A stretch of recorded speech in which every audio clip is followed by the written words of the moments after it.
Во време кога човештвото трпи силни удари од пандемија, а борби за живот се водат секојдневно, хуманоста е повеќе од потребна.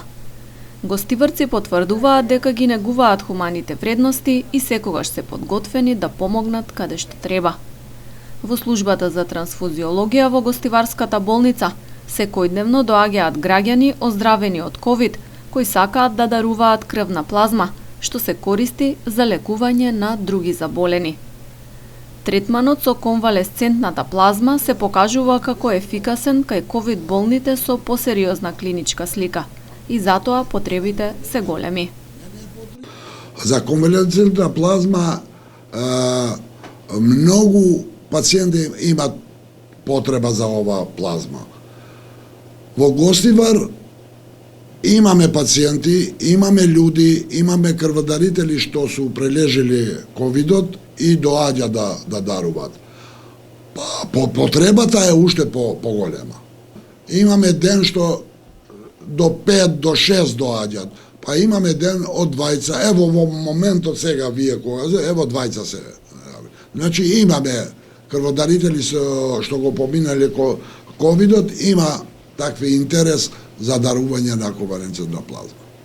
За едно лице да може да дарува плазма, неопходно е да поминат најмалку 28 дена на комплетно оздравување од ковид, како и да не боледува од други болести.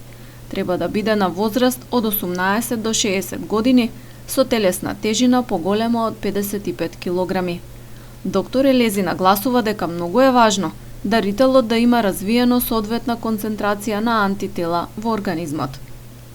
Условите за дарување на конвалесцентна плазма су пациентот прво да биде здрав, значи го прележел ковидот, треба да поминува 28 до 30 дена и да не боледува од други болести. Ние сме доктори што треба да ги видиме тие работи, зашто не може секој крводарител што бил под ковид и да дарува конвалесцентна плазма, не може секој да дарува.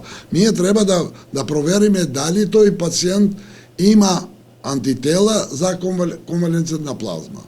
Многу е важно тоа. Значи тој бројот концентриран на антитела треба да биде во тие параметри што има потреба за тој пациент што ќе го зема. Крвната плазма се врзува за вирусот во организмот на болниот, го намалува неговото дејство, а со тоа и прогресијата на болеста. Вако вид на терапија за прв пат бил воведен пред 1 век за време на светската пандемија на шпански грип. Во борбата против ковид денес се користи речиси во сите земји.